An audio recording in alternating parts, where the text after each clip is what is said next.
하나님 감사합니다. 우리에게 주신 이 진리의 말씀을 우리가 붙들고 그 말씀 따라 살기를 원합니다. 주님, 우리 모든 믿음의 식구들, 우리 교회 식구들 안에 하나님의 말씀을 읽고 그 말씀을 연구하는 일에 우리 모두가 힘쓸 수 있도록 도와주시고 인도하여 주옵소서. 알고 지켜 행하는 역사가 있게 주님 도와주시고 인도해 주시옵소서. 스데반처럼 빌립처럼 정말 하나님 앞에 그 말씀을 가까이 하고 말씀을 전하며 말씀으로 이 땅에 빛을 발하고 또 교회를 세우는 그런 하나님의 사람들이 되게 하여 주옵소서. 오늘도 주의 말씀 앞에 또한 섭니다. 주님 도우셔서 우리에게 주시는 음성 듣고 순종하기 원합니다. 우리에게 그 말씀에 순종할 힘을 주시고 또 그것을 지켜 행할 능력을 허락해 주시고 내 힘이 아니라 우리 주님이 주시는 힘으로 모든 것들을 행하게 하옵소서. 예수님 이름으로 기도합니다. 아멘. 이 시간 우리 함께 우리 하나님의 말씀 우리 고린도전서 12장 3절로 우리 11절의 말씀을 함께 보도록 하겠습니다. 고린도전서 12장 3절로 11절의 말씀입니다. 우리 찾아서 함께 여러분 보시죠. 3절부터 11절까지 우리 교독에서 하나님의 말씀 우리가 대하도록 하겠습니다. 제가 3절을 보고 여러분들이 그 다음 절을 해서 교독해서 읽겠습니다. 그러므로 내가 너희에게 알리노니 하나님의 영으로 말하는 자는 누구든지 예수를 저주할 자라 하지 아니하고 또 성령으로 아니하고는 누구든지 예수를 주시라 할 수 없느니라. 직분은 여러 가지나 주는 같으며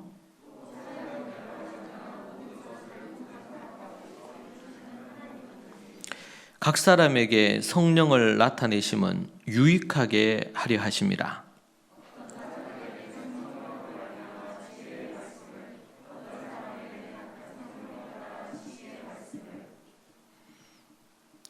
다른 사람에게는 같은 성령으로 믿음을, 어떤 사람에게는 한 성령으로 병 고치는 은사를,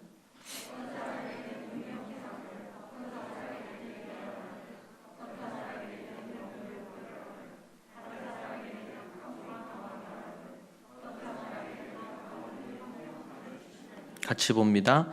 이 모든 일은 같은 한 성령이 행하사 그의 뜻대로 각 사람에게 나누어 주시는 것이니라.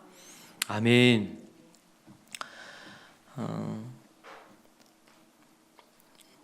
우리는 이제 고린도전서 12장에 접어들고 있습니다. 고린도전서 12장부터 14장까지는 은사에 대한 장이라고 그렇게 알려져 있는 말씀입니다. 우리가 이 고린도전서 말씀을 우리가 쭉 살피고 있는데 이제는 후반부에 다다랐고 12장부터 14장까지가 등장하고는 이제 은사 관련해서 나오고 그리고 15장에서 부활에 대한 말씀이 나오고 그리고 16장에서 이제는 결론을 지으면서 이 편지가 끝이 납니다. 그래서 우리가 이제 이 고린도전서 바울의 이 편지를 이제 얼마 있지 않으면 마무리하게 되는 그런 우리 상황이 있는데 12장에서는 은사에 대한 부분을 우리에게 얘기해 줍니다. 은사라는 말을 다르게 표현하면 딱 맞는 말은 아닌데 일반적으로 사용되어지는 표현으로 한다면 재능이다, 달란트다 이렇게 표현할 수도 있겠습니다. 그런데 그러한 것을 하나님이 주신 목적이 무엇이며 또 그것은 누가 주시는 건가? 누가 주시고 그것을 어떤 목적으로 사용해야 되고 그리고 그러한 것들을 제대로 모를 때 어떤 문제가 발생하느냐? 우리는 그러한 은사를 누가 주셨고 그것이 갖는 목적은 무엇이며 그래서 어떻게 그런 것을 사용해야 되는지 우리는 별로 생각하지 않을 수 있습니다. 나에게 재능이 있어요? 아니면 나에게 어떤 은사가 있어요? 뭐 좀 쉽게 표현하면 내가 뭔가를 잘하는 게 좀 있어. 예. 누가 있는데 이 수치로 따져본다면 누구는 그 재능이나 은사가 100이야. 근데 나는 거기에 이르지는 못하지만 그래도 내가 그 부분에서 좀 잘하는 축에 속해. 그런 게 있을 수 있겠죠. 하나님은 인간이 태어날 때 누구에게나 그러한 가능성, 그런 은사 아니면 그런 달란트 이런 재능들을 한 가지 아니면 여러 가지를 사람들에게 하나님 주시면서 이 땅에 태어나도록 하셨어요. 근데 우리는 그러한 것이 누구로부터 왔는지 아니면 그것을 어떻게 사용을 해야 되는지 그것의 목적이 무엇인지는 잘 묻지 않았던 것 같아요. 그냥 내가 그게 있구나. 아니면은 누구는 참 그런 거 잘하는 것 같아. 누구는 아주 그런 것들 꼼꼼하게 아주 잘하는 것 같아. 예. 누구는 그 사람이 막 꼼꼼하지는 않지만 그 사람이 아주 뭐 또 관계를 잘하는 것 같아.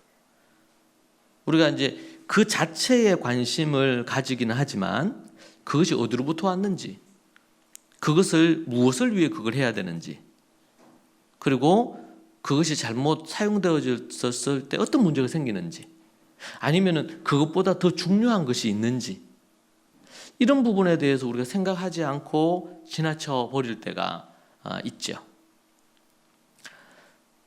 오늘 우리는 그 부분에 대해서 우리가 오늘 본문을 통해서 우리가 생각할 수 있고, 사도 바울도 고린도 교회 안에 많은 사람들이 지금 초점을 두고 중요하게 생각하는 것, 중요하게 생각하는 것, 그게 아니라고 얘기하면서 주께서 원하시는 부분에 대한 이야기를 합니다. 자, 그 부분에 있어서 우리가 모르면 끌려다닐 수밖에 없습니다. 그러한 부분에 대해서 알아야지, 제대로 알아야지 그걸 할 수 있다는 것이 1절과 2절에 나오는 말씀입니다. 제발 알기를 바란다. 알고 끌려다니지 않기를 원한다. 휘둘리지 않기를 원한다. 그래서 제가 지난주에 휘둘리지 않고 사는 법에 대해서 여러분에게 말씀을 통해서 나누었습니다. 이제 3절부터 본격적으로 뭘 알아야 되느냐 도대체. 다르게 표현하면 고린도 교회가 지금 뭘 몰라가지고 문제가 생겼느냐, 은사와 관련해서. 그 부분에 대해서 3절 이하에 우리에게 얘기합니다. 3절 말씀에 보면, 그러므로 내가 너희에게 알리노니 하나님의 영으로 말하는 자는 누구든지 예수를 저주할 자라 하지 아니하고 또 성령으로 아니하고는 누구든지 예수를 주시라 할 수 없느니라. 이제 본격적으로 알아야 될 거, 은사에 대해서 바로 들어가야 되는데 그 은사에 대해서 들어가기보다는 그렇게 하지 않고 은사보다 더 중요한 뭔가를 언급을 하는 것입니다. 그들이 갖고 있는, 고린도 교회 성도들이 갖고 있는 오해, 잘못된 이해, 이것을 바로잡으려고 하는 것이죠. 그들은 지금 은사에 소위 말해서 꽂혀 있습니다. 어떤 은사를 가졌느냐, 특별히 방언의 은사가 너무 중요한데 이 방언의 은사를 못 받은 누군가가 있더라는 거예요.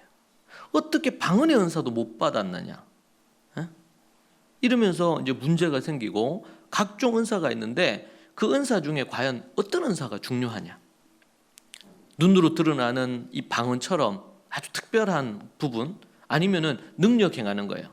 병을 고치거나 이렇게 하는 어떤 능력 행함의 은사들, 기적을 행하는 은사들, 이런 것이 곽광을 받았어요. 사람들의 온통 관심이었습니다. 그래서 그런 사람들을 높이고 그런 사람들을 따르고, 그 사람들이 뭔가 교회 안에서 소위 말해서 말빨이 센 거예요. 그런 부분에서 바울은 그들이 갖고 있는 이 잘못된 오해, 은사에 대한 전제적인 잘못된 이해를 바로잡습니다. 그래서 뭐라고 얘기했냐면, 난데없이 하나님의 영으로 말하는 자는 누구든지 예수님을 저주할 수 없고 성령님이 아니고는 예수님을 주님이라고 할 수가 없다는 거예요. 왜 은사 얘기하는데 이 얘기를 먼저 할까요? 은사보다 더 중요한 것이 있다는 거죠. 그게 뭐다? 성령님을 통해서 예수님을 주님이라고 하는 이 사실이다. 온통 관심이 은사에 가 있는 이 상황에서 바울은 은사가 아니고 너희들의 진정한 신앙 고백이 중요하다. 어떠한 신앙 고백으로 삶을 살아가느냐, 이게 더 중요하다. 어떤 은사를 갖고 어떤 은사를 섬기고 어떤 은사로 어떤 능력이 드러나고 이것도 중요할 수 있지만 그것과는 비교되지 않게 중요한 것이 있다. 그것이 바로 뭐냐? 정말 기뻐하고 감사하는 마음으로 해야 될 것이 너희가 성령을 받았고 그 성령에 의해서 예수님을 주인이시라고 얘기하는 이 사실이다 말이에요. 성령이 아니고 서는 예수님을 주님이라 할 수가 없다. 그 얘기를 지금 하는 겁니다. 더 중요한 게 무엇인지에 초점을 두는 거예요. 어떻게 내가 예수님을 퀴리오스, 그 당시에 황제에게만 붙였던 용어죠. 퀴리오스. 그 용어로 예수님에게 그 얘기를 한 겁니다. 그래서 그 당시 로마뿐만 아니고 곳곳에서, 이 고린도에서도 세상은 이들을 핍박했습니다. 십자가에 달려 죽은 예수를 퀴리오스, 주님이라고 하고 그의 말씀을 따르려고 하는 저 무리들이 납득이 안 되는 겁니다. 자칫 잘못하면은 이 퀴리오스, 황제를 배반하는 그런 역적의 무리가 될 수 있는 부분이죠. 그런데 이들은 황제에게 절도 안 합니다. 오직 우리가 절하고 숭배할 대상은 존경하고 따르고 이럴 수는 있겠죠. 황제를, 지도자니까. 그러나 내가 무릎 꿇어 예배할 분은 우리 퀴리오스, 주님 되시는 예수님밖에 없다. 나에게 퀴리오스는 예수님밖에 없다. 여러분, 이것은 엄청 무서운 말입니다. 지금에야 예수님은 우리 주님이다, 이게 너무나 자연스러운 표현이지만 그 당시에는, 특별히 또 유대 사회에서는, 이스라엘에서는 예수님을, 이 퀴리오스는, 이 단어는 이스라엘에서는 여호와 하나님께만 쓰였어요. 근데 이것을 인간인 예수님에게 이걸 썼다는 것은 이 신성 모독이죠. 예수님이 십자가에 달려 죽으시게 되는 배경도 결국에는 이 부분 때문입니다. 예수님이 그냥 선지자 중에 하나다, 이런 게 아니고 내가 하나님이고 그 당시 하나님의 아들이라, 이 말은 하나님과 동일하다, 이런 의미를 갖거든요. 하나님과 동일하다.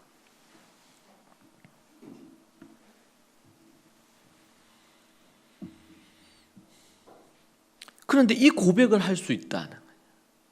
이 고백을 할 수 있다는 거죠. 이 얼마나 놀라운 일입니까? 진짜 기뻐해야 될 일이죠. 진짜 기뻐해야 될 일. 그런데 교회를 다니는 지금 고린도 교회 성도들이 이것에 대한 기쁨, 감격, 무게중심을 여기 두기보다는 내가 지금 방언을 하느냐 마느냐, 나에게는 어떤 능력이 있느냐, 여기에 초점을 갖고 교회 생활을 하는 거예요. 그러면서 다른 사람 판단하고 다른 사람 정죄하고 자기를 드러내기를 좋아하고 이렇게 하는 것입니다. 이것은 아니란 말이죠. 그래서 그것을 바로 잡아냅니다. 진짜 기뻐할 일이 뭐냐? 우리가 이제 말씀을 한 부분 찾아보시죠. 누가복음 10장 말씀을 여러분 한번 보시죠. 누가복음 10장 17절 말씀으로 여러분 한번 찾아보십시다. 누가복음 10장 17절 말씀. 누가복음 10장 17절. 이 여기와 이제 오늘 본문과 연관되는 3절과 연관되는 말씀일 수 있습니다. 17절에 보니까 70인이 기뻐하며 돌아와 이르되 주여 주의 이름이면 귀신들도 우리에게 항복하더이다. 예수께서 이르시되 사탄이 하늘로부터 번개같이 떨어지는 것을 내가 보았노라. 지금 제자들 70명을 보냈어요. 전도 사역하도록 짝을 지어서 보내고 이렇게 했습니다. 근데 저들이 돌아와서 보고를 하는데 어떤 보고를 한? 주여 주님의 이름으로 귀신들도 항복하더이다. 그렇게 얘기하는 거죠. 귀신들이 떠나가고 항복하고 꼼짝을 못하는 거예요. 예수님의 이름으로 악한 마귀 사단은 떠나갈지어다 이렇게 외치니까 이 제자 70인들이, 그러니까 귀신이 쫓겨나는 겁니다. 너무나 충격을 받았어요. 그래서 저들이 너무나 기뻐하면서 돌아와서 예수님에게 보고를 합니다. 그러니까 예수님이 뭐라 그러냐면, 사탄이 하늘로부터 번개같이 떨어지는 것을 내가 보았노라. 내가 너희에게 뱀과 정갈을 밟으며 원수의 모든 능력을 제어할 권능을 주었으니, 이 권능을, 귀신을 쫓아내고 이런 권능을 누가 주신 거예요? 예수님이 주었으니 너희를 해칠 자가 결코 없으리라. 그러나 귀신들이 너희에게, 그러니까 너희들이 권능을 받고 능력을 받아서 귀신을 쫓아내고, 귀신이 쫓겨나니까 병든 자가 고침을 받고, 귀신이 쫓겨나니까 죽은 자가 살아나고, 상처와 아픔으로 얼룩진 인생이 귀신이 쫓겨나니까, 사탄 마귀가 쫓겨나니까 온전한 정신과 마음을 가지게 되더라는 겁니다. 그 능력을 내가 주었고 하나님께서 너희를 지키시고 보호하는 그런 부분을 내가 너에게 행하겠다. 20절에 그러나, 이게 중요해요. 그러나 이것이 필요 없거나 아니다 이 얘기가 아닙니다. 필요하다, 중요하다. 그러나 귀신들이 너희에게 항복하는 것으로 기뻐하지 말고 너희 이름이 하늘에 기록된 것으로 기뻐하라. 너희들이 진짜 기뻐해야 될 것은 내 이름으로 귀신을 쫓아내고 놀라운 기적들이 일어난 것으로 기뻐할 것이 아니고, 네 이름이 생명록에, 하늘의 생명록에 기록된 것으로 기뻐하라는 말이에요. 아멘입니까? 기적을 일으키고 사람들을 치유하고 회복하고 하나님의 권능을 보이는 것이, 이것이 필요 없다는 게 아닙니다. 중요하고 귀합니다. 그러나 그거하고 비교가 안 되는 것이 뭐냐? 진짜 기뻐해야 될 것, 그것은 바로 너희의 이름이 하늘에 기록되어 있고 생명록에 기록되어 있어서 너희들이 거듭나 하나님의 백성이 되고 천국의 자녀가 되어 있는 그 리스트에 너희 이름이 있다는 것으로 기뻐하라는 겁니다.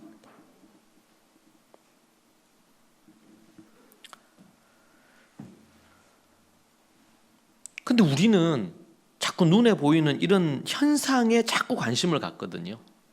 이것을 추구하거든요. 지금 은사 문제에 있어서도 더 중요한 게 있다고 얘기하고, 지금 귀신 쫓아내고 이런 놀라운 일들을 일으키고 돌아와서 얘기하는데 그들에게 더 중요한 게 있다고 얘기를 합니다. 세상은 얼마나 많이 내가 돈을 버느냐, 얼마나 많이 유명하냐, 세상적으로 얼마나 잘 나가느냐, 소위 말해서 대박이 났느냐, 여기에 사람들은 관심 갖습니다. 학생들 같으면 얼마나 성적이 올랐고 얼마나 공부를 잘하고, 뉴스에 보니까 20대 30대들이 이번에 여러 가지 좀 경기가 어렵지 않습니까? 그러니까 아주 지금 20대 30대가 가장 많이 소위 말해서 영끌을 해가지고 이제 막 어떻게든 돈을 벌어보려고 대박 치려고 했는데, 지금 더 많은 부채가 생기고 이런 문제가 생겼다는 겁니다. 그런 뉴스가 나오더라고요. 그런데 그렇게 해서 내가 또 돈을 좀 벌었어, 내가 뭐가 생겨서, 그러면은 얼마나 자랑을 합니까? 이생의 자랑이죠. 내가 얼마나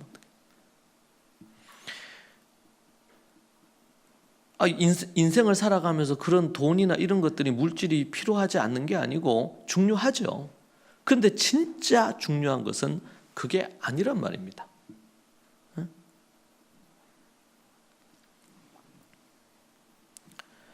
하나님 앞에서 자신이 하나님의 자녀가 되었고 내가 어떤 존재다 라는 것으로 인해서 자신의 프라이드를 갖고 자부심을 갖고 당당하게 인생을 살기보다, 내가 학벌이 어떤데, 내가 어떤 돈이 어떤데, 내가 어떤 집에 사는데, 내가 어떤 차를 모는데, 내 외모는 어떤데, 내 키는 어느 정도 되는데, 이런 것들의 황금 만능주의, 외모 지상주의, 학벌주의, 갖가지에 막 이런 부분으로 자기를 인정받고 싶어하고 자기의 존재감을 얻으려고 하는 거예요.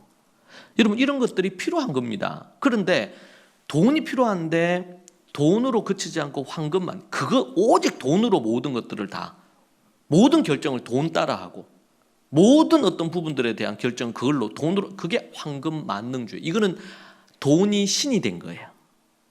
외모 지상주의. 예? 외모가 수려하고 아름다우면 좋죠. 근데 성경 우리에게 뭐라고 얘기합니다? 외모보다 더 중요한 게 뭡니까? 내면의 아름다움이죠. 그 당시에 여성들이 1세기 당시에 화려하게 머리를 꾸미고 말이죠. 갖가지 액세서리를 하고 좋은 옷을 입고 이렇게 해서 나가서 이렇게 하는 것으로 자기를 과시하기를 좋아한단 말이에요. 그러니까 베드로 사도가 뭐라 그랬습니까? 에? 그렇게 하는 것에 마음을 두지 마라. 네 마음을 어디에 두라? 내면의 아름다운 인격을 가져라. 친절하고 다른 사람들을 향한 배려가 있고 긍휼이 있고 자비가 있고, 이걸 뭐래? 성장, 성숙해 가란 말이에요. 이게 더 중요하단 말이죠. 이게 더 중요하다. 그것도 필요하지만 그게 더 중요한 거예요. 도리어 단정하고 깔끔하게 옷을 입는 그것으로 그치고, 근데 정말 화려하게 입고 사람들이 보면 다 부러워할 만한 차를 타고 막 이렇게 해. 그런데 그 사람의 말이 정말 더럽고 다른 사람에게 엄청난 상처와 아픔을 주고 속이기를 잘하고. 제가 서울에서 지하철을 타고 가는데 말이죠. 이게 한 20대 초반 뭐 이런 여자분이, 그 코로나 전이었으니까 여자분이 타고 얼굴이 너무 예뻐. 그리고 뭐 아주 화장도 예쁘게 잘했어. 옷도 너무 예쁘게 잘 입었어. 근데 대화를 하는데 막 10원짜리 욕이 툭툭툭 나오고, 다른 사람을 향한 뭐 이렇게 적주 섞인 정죄와 판단과 흠담을, 뒷담화를 얼마나 지하철에서 해대는지. 같은 그곳에 있는 사람들이 그걸 들을 이유가 없잖아요. 근데 목소리도 아주 그냥 이렇게 딱 보면 참, 소위 말해서 그냥 참 참하다, 예쁘다 이럴 법해. 근데 말하는 순간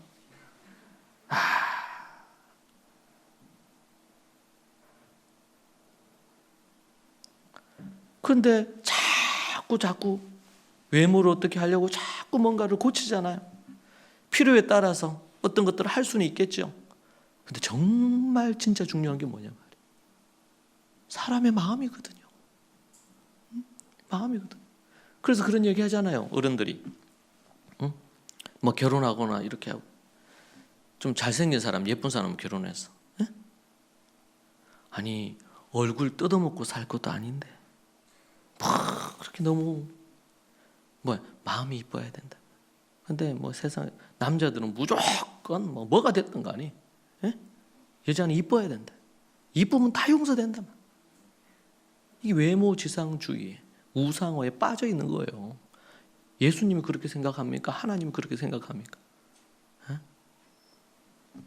여러분, 성경에서 기가 막히게 잘생긴 인물 중에 한 사람이 요셉이죠. 요셉. 최고의 우리 배우를 뺨치는 거예요. 요셉. 또 인물이 또 있습니다. 정말 잘생겨서 다윗의 셋째 아들 압살롬. 그 당시에는 남자들이 머리도 길게 하고 사람들이 보는 순간 호감형이에요. 너무 좋은 거예요. 정말 잘생겼잖아요. 그리고 왕의 아들, 왕자라. 소위 말해 차기 대권 주자. 근데 마음이 쓴 마음을 갖고 아버지를 배반 배신하고 아버지를 죽이려고 했잖아요. 압살롬. 지금 외모가 어떠냐? 외모가 뭐 어떤 형태로든 더 예쁘고 멋지면 좋긴 하겠죠. 근데 그게 중요한 것은 아니다는 거예요. 그게 외모가 됐든, 그게 돈이 됐든, 그게 성적이 됐든, 아니면 그게 내 연봉이 됐던 어떤 지위가 됐던 주님은 그것으로 그 사람을 판단 안 하는 거예요. 여러분, 기독교에서 나온 가치 중에 하나가 뭡니까? 모든 직업에 귀천이 없다. 모든 직업에 귀천이 없다. 어떤 직업을 가졌던, 물론 내가 게으르고 나태하고 안일하게 살아서 정말 내가 가진 어떤 부분을 안 하고 그냥 이렇게 한다, 게으르고 나태함으로 그냥 인생을 허비하며 산다, 이렇게 하는 부분은 하나님이 다 아시겠죠. 그건 문제라. 근데 그렇지 않고 나름의 자신의 어떤 그런 은사, 달란트를 갖고 열심히 해서 내가 뭔가를 해. 어떤 직업으로 뭔가를 하느냐, 이 부분이 중요한 게 아니고 그 사람이 어떤 삶을 사느냐, 그 사람이 정말 다른 사람을 배려하고 사랑하느냐, 누군가를 위해서 희생하며 사느냐.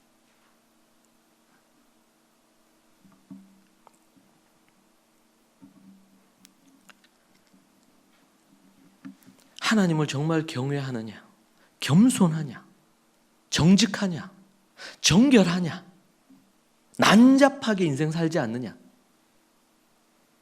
그의 생각이나 말이나 행동이 정말 하나님이 보시기에 아름다우냐.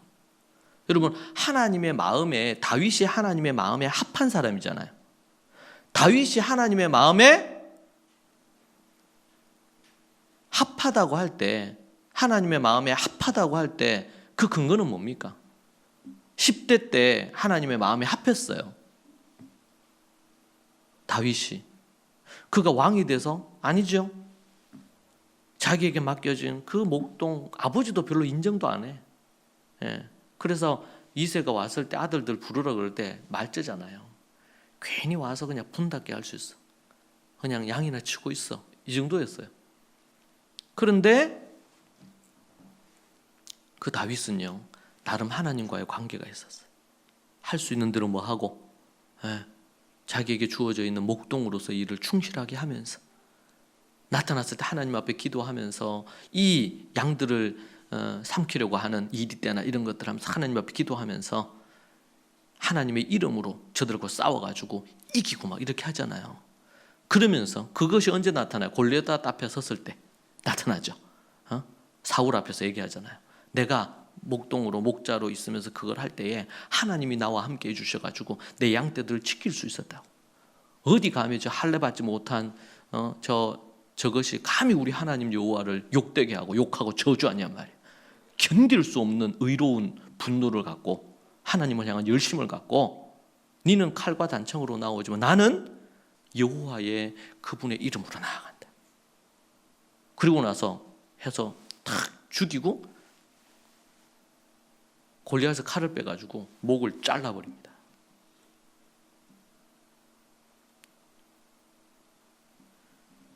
그것이 언제부터? 목동으로 양을 칠 때, 무명으로 아무도 그를 모를 때 하나님은 그 사람 좋아합니다.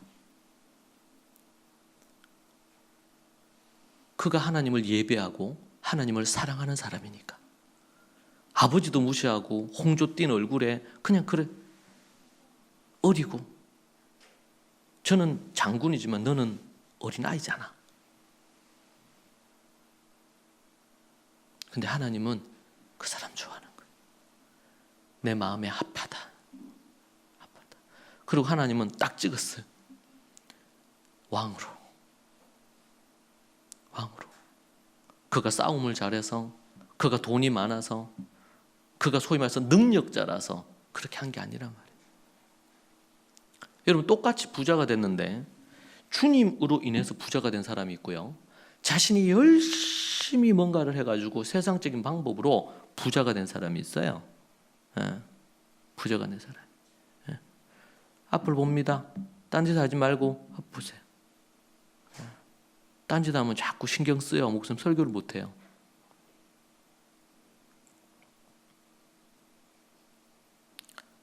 하나님께서 뭘 보냔 말이죠. 하나님이 거짓입니까? 내가 뭔가 똑똑하고 내가 잘나가지고 주님을 위해서 뭘 좀 하면 하나님이 나에게 복 주고, 그렇지 않습니다. 하나님은 마음을 원해요. 진짜 사랑하는 마음을. 그러면은 솔로몬이 어떻게 부자가 되고 그가 지혜자가 되고 최고의 왕이 됐어요? 일천번제로 하나님 앞에 온전한 예배로 제사 지내. 감동받으신 거야, 하나님. 그리고 물었어요. 내가 너에게 뭐 줄까? 그러니까 어린 왕으로서 돈을 달라고 한 것도 아니고 권력을 달라고 한 거예요. 나를 공격하는 이 원수들을, 적들을 제거해 달라고 하지도 않아요. 뭐라고 얘기해?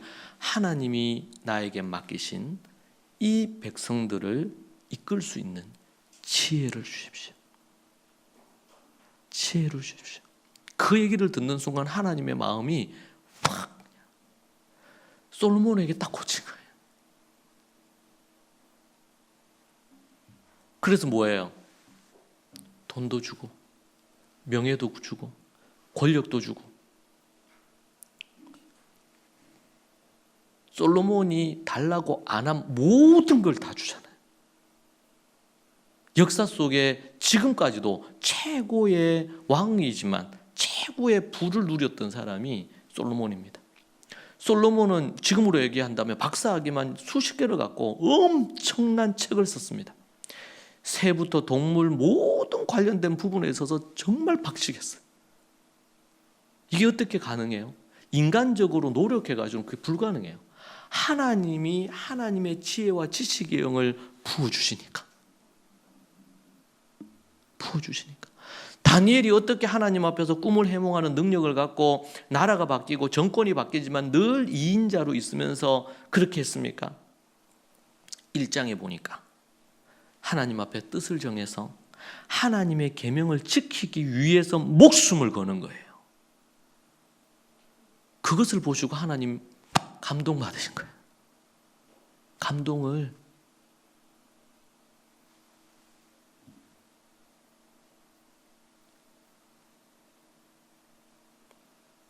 여러분, 인생상 모든 원리가 똑같아요. 모든 원리가. 정말 중요한 것이 있는데 덜 중요한 것에 우리의 에너지를 다 쓰기 때문에 정말 중요한 것을 얻지 못하고 하나님이 주시려고 하는 것을 얻지 못하는 것입니다. 교회를 다니면서 교회를 10년, 20년, 30년 이렇게 다녔는데도 정말 중요한 것보다는 속된 것, 자기의 욕심에 근거해서 교회 다니는 이들이 있단 말이에요. 그들이 누구예요? 지금 고린도 교회 성도들이에요. 내가 어떤 은사를 받았는데 내가 쟤보다는 내가 낫지. 성경은 우리에게 자기보다 남을 낮게 여기라 그러죠. 남을 낮게 여기라. 다른 이들을 낮게 여기라. 겸손하란 말입니다.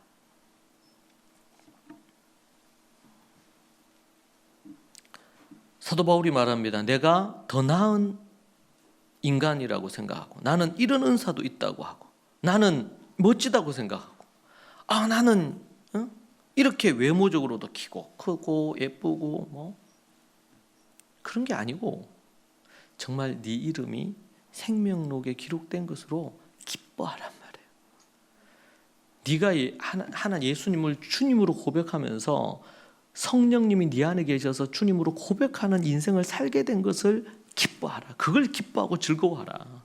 그게 더 중요하니까. 아주 존재론적인 답이죠. 그것에 의해서 그들이 지금 왜 은사 때문에 싸웁니까? 욕심 때문에. 자기를 높이려는 마음 때문입니다. 내가 좀 더 좋은 은사 받았다. 능력 있는 은사 받았다. 그래서 웃자자고. 당신이 그런 은사 받은 게 무슨 의미가 있냔 말이에요. 자기가 잘나서 받았습니까? 자기가 똑똑해서 그거 가지고 있습니까? 그 은사 누가 줬는데? 하나님이 주셨잖아요. 성령님이 주셨다고 돼 있죠? 성령님이 주셨다고. 그러면 주신 분은 이 성령님인데 가져가시는 분은? 가져가실 수 있죠. 욥이 뭐라 그래요? 전 재산, 자식까지 해서 하나님이 다 거두어 가셨어요.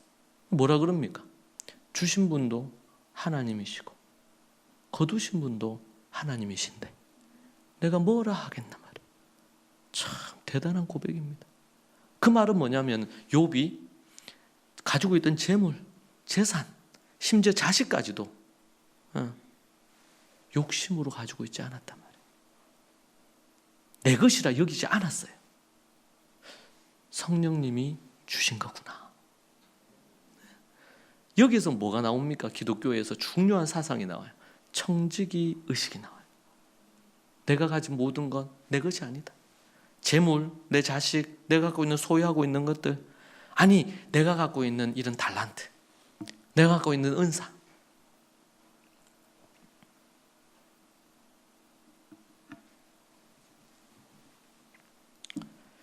어떤 사람이 예수님한테 와서 형과 유산이 있는데 나누어 가지게 좀 해주세요. 그렇게 얘기하니까 예수님이 이렇게 얘기합니다. 부당한 억울함을 이걸 당했으니까 예수님한테 와서 예수님이 이걸 좀 해결해 주시기를 원했어요. 충분히 그렇게 할 만하죠. 그러니까 예수님이 뭐라 그러냐면 이렇게 얘기합니다. 이 사람아, 누가 나를 너희의 재판장이나 물건 나누는 자로 세웠느냐 하시고 그들에게 이르시되 삼가 모든 탐심을 물리치라. 사람의 생명이 그 소유에 넉넉한 데 있지 아니하니라. 사람의 생명, 사람의 구원, 사람의 삶, 그것은 소유에 넉넉한 것과 상관이 없다. 그러면서 비유를 들어 말씀합니다. 한 부자가 그 밭에 소출이 풍성하매 심중에 생각하여 이르되 내가 곡식 쌓아 둘 곳이 없으니 어찌할까? 누가복음 12장 17절에 나와요. 내가 곡식을 쌓아 둘 곳이 없으니 어찌할까? 이렇게 얘기합니다. 여러분에게 곡식을 쌓아둘 곳이 없을 정도로 곡식이 많다, 재물이 많다. 그럼 어떻게 해야 돼요? 나눠야지. 곡식이 너무 많아요. 지금 엄청 쌓아두고 있어요. 근데 더 많이, 올해 소출이 더 많이 생겼어. 창고가 부족해 지금. 엄청난 큰 창고인데. 그럼 어떻게 하면 됩니까? 나눠주면 되지. 여러분, 사람 욕심에는요 끝이 없어요. 끝이. 그런데 이 부자가 그 궁리를 하고 결론이 뭡니까? 18절에 나옵니다. 또 이르되 내가 이렇게 하리라. 내 곡간을 헐고 부수고 다시 크게 짓고 내 모든 곡식과 물건을 거기에 쌓아두리라. 도대체 쌓아둬서 뭐 하려고요? 우리나라 말로 죽어서 저승으로 가져갈 것도 아니고 돈만 그렇습니까? 하나님이 주신 달란트, 재능, 능력, 자신의 어떤 돈벌이, 자랑의 도구들, 명예, 성공에만 사람들이 집착한단 말이에요. 하나님을 위해서, 다른 이들을 위해서, 몸된 교회를 위해서 이것을 쓰려고 생각 안 하고 자꾸 쌓아두고 자기의 것들을 자꾸 채우려고 하는 거예요. 젊었을 때, 또 힘이 있을 때 그것을 활용해서 이웃을 위해, 다른 이들을 위해, 교회를 위해 그렇게 에너지를 쓰고 물질을 쓰고 이렇게 사용을 해야 되는데 그렇게 하지 않고 자꾸 창고 늘여서 쌓아놓는 거예요. 그러고는 그걸로 자꾸 만족해요. 그것은 우리의 생명을 연장시키거나 영생을 얻는데 아무런 유익이 없습니다. 19절에 또 내가 내 영혼으로 이르되 영혼아 여러 해 쓸 물건을 많이 쌓아두었으니 평안히 쉬고 먹고 마시고 즐거워하자. 그렇게 이 부자가 얘기하니까 하나님이 이렇게 얘기합니다. 20절에 하나님은 이르시되 어리석은 자요. 그래서 이 비유를 어리석은 부자 비유라 그래요. 어리석은 자요, 오늘 밤에 네 영혼을 도로 찾으리니 그러면 네 준비한 것이 누구의 것이 되겠느냐? 내가 가진 거 내 거 아닙니다. 누구 거? 내 거 아니란 말이에요. 돈, 명예, 능력, 성공 이런 그런 것들을 마음에 두고 추구하며 살지 말라. 하나님은 오늘 밤에 네 영혼을 도로 찾으리니. 여러분, 도로 찾는다는 그건 뭡니까? 그분이 줬기 때문에 도로 찾는 거예요. 생명도, 능력도, 은사도, 재능도 하나님이 주셨기 때문에 문제는 주신 것을 받아서 이걸 잘 청지기로 잘 활용을 해서 하나님 앞에 하나님이 보실 때에 다윗처럼 내 마음에 합하다. 그가 갖고 있는 믿음이나 역량보다도 역량이 100밖에 안 되는데 120을 해내더라는 거예요. 하나님의 마음에 합한 거야.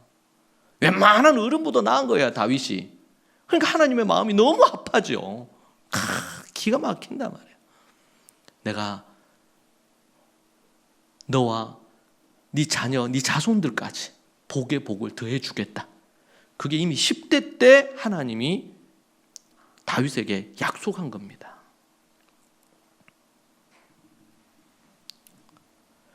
도로 찾으리니 내 영혼을 도로 찾겠다. 이 땅에 사람이 태어날 때, 부모의 뱃속에서 태어날 때 하나님이 영혼을 보내시고 이렇게 해가지고 생명이 탄생하게 하잖아요. 그때 누가 영혼을 보내시냐 말이에요. 하나님이 보내셨거든요. 그래서 인간이 의식을 갖고 사는 거, 이 땅에서 하나님이 선물로 주신 거거든요. 근데 어떻게 해요? 자기 창고 느리고 나누고 하나님이 원하시는 대로 살지 않고 주님을 위해, 몸된 교회를 위해 살지 않고 자꾸 자기 배만 불리는 거예요. 그럼 어떻게 해요? 내 영혼을 오늘 다시 데려가겠다. 그러면은 너가 갖고 있는 모든 소유가 누구의 것이 되겠냐면 누구의 것이 되겠냐. 여러분, 우리가 얼마나 어리석은지 몰라요. 우리가 먹을 거 아무리 돈이 많아도요, 부자나 가난한 자나 새끼 먹는 것은 똑같아요. 조금 뭐 더 하고 이런 것 뿐이지. 예? 요즘은 새끼도 먹으면 좀 몸에 안 좋대잖아요. 예?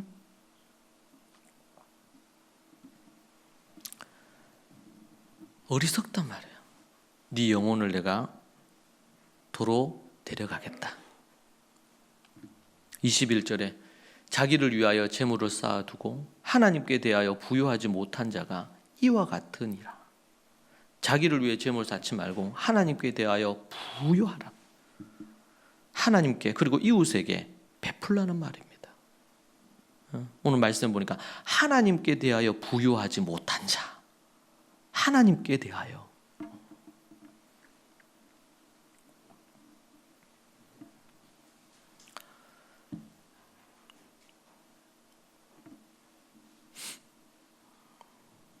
여러분, 은사는 4절에 보니까 은사는 여러 가지나 다양한 은사가 있어요. 그 은사는 여러 가지지만 은사를 주신 분은 누구시다? 성령님이시다. 하나님이 성령님을 통해서 각자에게 은사를 주십니다. 은사는 여러 가지지만 성령은 같다. 한 성령님이 주셨다, 이 말입니다. 자, 그러니까 은사의 소유권을 주장을 한다면 누가 소유권을 주장해야 돼요? 성령님이죠. 우리는 청지기로 그 은사를 받아서 그 은사를 사용해서 주인이 기뻐하는 부분으로 사용해야 될 뿐이야. 근데 이게 내 것이다 생각하는 순간 타락하는 거예요. 이게 내 것이다 생각하는 순간. 은사는 성령님이 주신다. 두 번째, 은사를 주신 목적은 오직 교회의 유익을 위해서다. 여러분, 7절을 보면요, 각 사람에게 성령을 나타내심은 유익하게 하려 하심이라. 유익하게 하려 하십니다. 모든 은사는 목적이 있는데 그 은사는 교회의 유익을 위해 주신 것입니다. 성도들을 온전하게 세우고 섬기고 이렇게 하도록 하기 위해서. 오늘 우리가 읽은 말씀에 보면 각 사람에게 7절에서 유익을 주기 위한 것이라고, 8절에서 어떤 사람은 성령으로 지혜의 말씀, 어떤 사람은 성령을 따라 지식의 말씀, 어떤 사람은 성령으로 믿음, 성령으로 계속 성령으로 주셨다고 얘기하잖아요. 강조하고 있는 거예요. 지금 성령으로 병 고치는 은사를 주고, 성령으로 어떤 사람에게는 능력 행하는 은사도, 기적을 행하는 예언함을, 영들 분별함을, 각종 방언을 통역함을 주셨다. 이 모든 일은 같은 한 성령이 주신 거고 행하시는 거고 그의 뜻대로 각 사람에게 나누어 주신 거다. 이런 각종 은사들이 왜 필요합니까? 교회 안에 다양한 은사를 통해 가지고 사람들을 세우고 교회가 질서 있고 품위 있고 풍성하게 되게 하려고. 예. 여러분 똑같은 사람만 있다고 생각해 보세요. 은사가 다 똑같아. 예? 그러면 풍성해지질 않아요. 다양한 은사, 다양한 스타일, 다양한 성향의 사람들이 필요합니다. 여러분 100이면 100, 1000이면 1000. 여러분 똑같은 사람, 쌍둥이도 안 똑같대잖아요. 다 다르게 하나님께서 이 땅에 태어나게 하셨어요.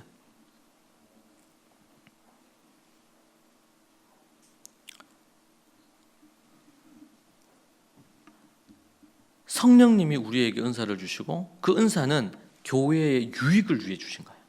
그러니까 각자가 갖고 있는 이 은사, 달란트들을 교회 안에 있는 성도들 다른 사람을 위해 그리고 또 뭐야? 교회 몸된 교회를 위해 그 기능에 자기를 맞추어 가지고 섬겨야 됩니다.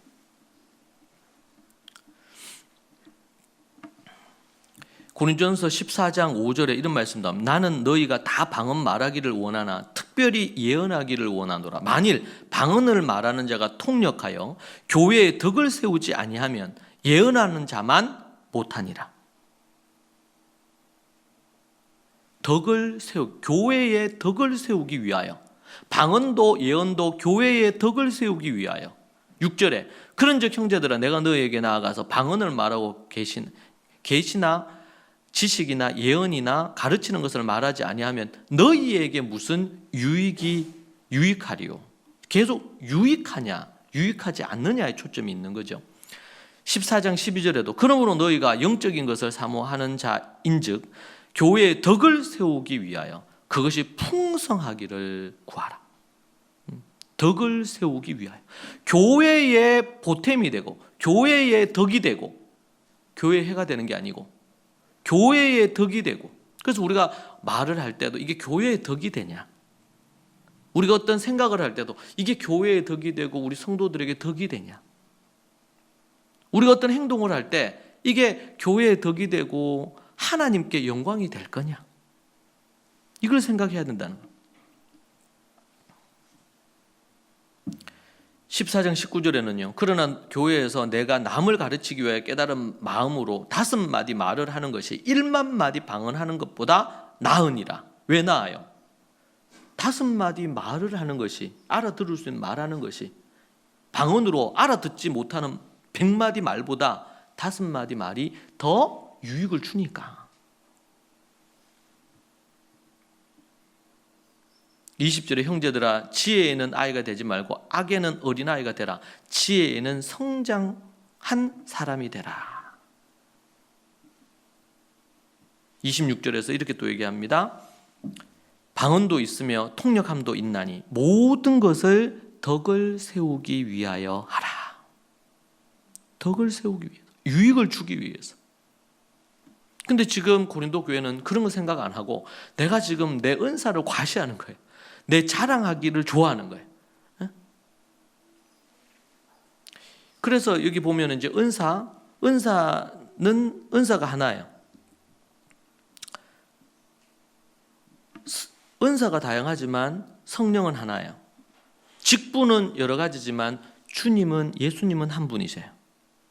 또 사역은 여러 가지나 모든 것은 모든 사람 가운데 이루시는 하나님은 한 분이세요. 지금 은사와 관련해서 따라오는 게 뭐냐면 직분. 은사에 따라서 직분이 만들어집니다. 그리고 직분을 가진 자는 뭘 해야 돼요? 죽도록 충성을 해야 되거든. 이걸 사역이라 그래요. 사역. 은사, 직분, 사역.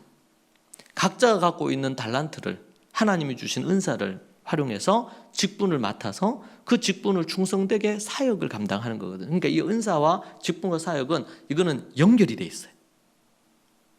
그런데 이 모든 것이 뭐예요? 성령님이 주셨고 예수님이 주셨고 하나님께서 이것을 하게 하셨단 말이에요.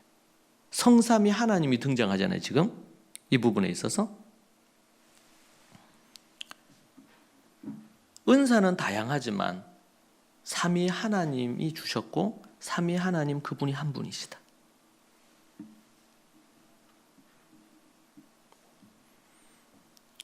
그렇게 해서 뭐예요? 교회를 건강하게 풍요롭게 세우도록 하기 위해서 하나님이 이 모든 것들을 주신 것입니다. 이 시대는 교회에 대하여 그냥 한국 같은 경우도 그렇지만 외국도 그런데 교회가 워낙 많고, 그러니까 이 교회 안에 하나의 공동체성을 갖고 이 교회를 생각하면서 하나님 앞에 이렇게 하기보다는 교회를 그냥 필요에 따라서 이용하려는 사람들이 의외로 많아요. 때로는 여러 가지 이유로 교회를 옮기기도 하고 이렇게 하지만, 여러분들이 이제 교회에 이렇게 오셨으면 여러분들이 한 몸이 되셔서, 그리고 하나님 앞에서 교회를 세우는 그런 부분을 해야 됩니다. 골로새서 1장 24절에 나는 이제 너희를 위하여 받는 괴로움을 기뻐하고 그리스도의 남은 고난을 그의 몸된 교회를 위하여 내 육체에 채우노라. 바울은 지금 그리스도의 남은 고난을 그의 몸된 교회를 위하여 바울은 자신이 고난 받는다 그래요. 내 육체에 채운다. 바울의 사랑의 대상, 그것은 예수님의 몸된 교회였습니다. 교회를 사랑했어요. 내가 교회의 일꾼 된 것은 25절에 하나님이 너희를 위해 내게 주신 직분을 따라, 은사를 따라서 직분을 받았으니까 직분을 따라 하나님의 말씀을 이루려 합니다. 교회의 일꾼이 된 것은 그렇게 얘기하는 것이죠. 모세는 하나님의 집에 충성스러운 일꾼이라, 이 개념을 그대로 가져와서 바울은 내가 교회에 충성된 일꾼으로 그렇게 표현을 하거든요. 이 은사와 관련해서 직분도 주시고 또 그런 것들을 주셔서 그 모든 것들이 각종 은사가 많은데, 그것을 통해서 교회를 견고하게 세우고 교회가 유익하게 되고 교회가 교회의 덕이 되기 위해서 성도들 한 사람 한 사람이 믿음 안에서 성장하도록, 자라도록 이렇게 세우는 것입니다. 그래서 예수 그리스도를 머리로 해서 교회가 거룩하신 하나님의 몸이다, 그렇게 말하는 것입니다. 여러분, 우리가 세상에서도 이걸 확대해서 좀 적용한다면, 세상에서도 우리가 이 땅에 살면서 우리는 어떤 지역에 아니면 한 나라에 한 사람으로, 시민으로 살잖아요. 그런데 각자 다 각양 하나님이 사람들에게 재능과 달란트를 주셨어요. 그것으로 우리는 이 사회에 기여하며 사는 것입니다. 그것이 이제 직업으로 이런 등등의 부분으로. 그래서 좋은 예가 출애굽했을 때 이스라엘의 산파죠. 산파가 있는데 그 산파들은 그것이 자신의 은사이기도 하고 직업적인 부분도 있고 그랬습니다. 그런데 그 왕이 애 태어나면 다 죽이라는 거예요, 남자애들은. 그런데 그가 하나님 앞에 복종하죠, 말씀에.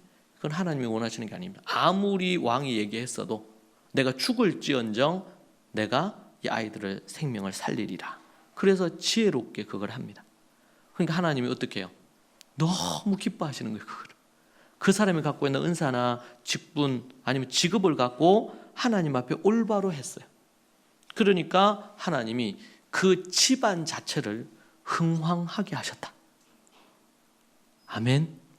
광야 교회에서 지금 이 사람들이, 산파들이 그 일을 한 거예요. 그러니까 하나님이 기뻐하시는 거예요.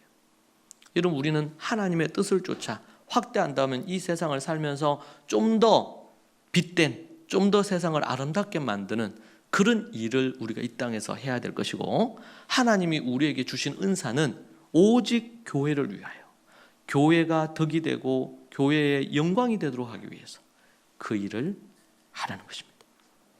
여러분, 우리는 모두 다 다양합니다. 어느 한 사람 똑같질 않아요.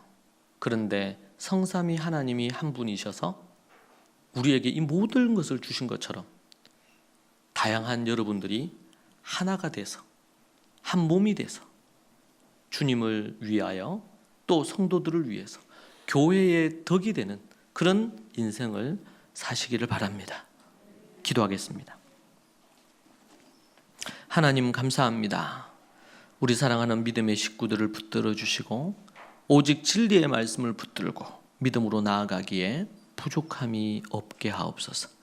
하나님의 은혜와 성령의 능력으로 기름 부어주시고 역사해 주시기를 구합니다.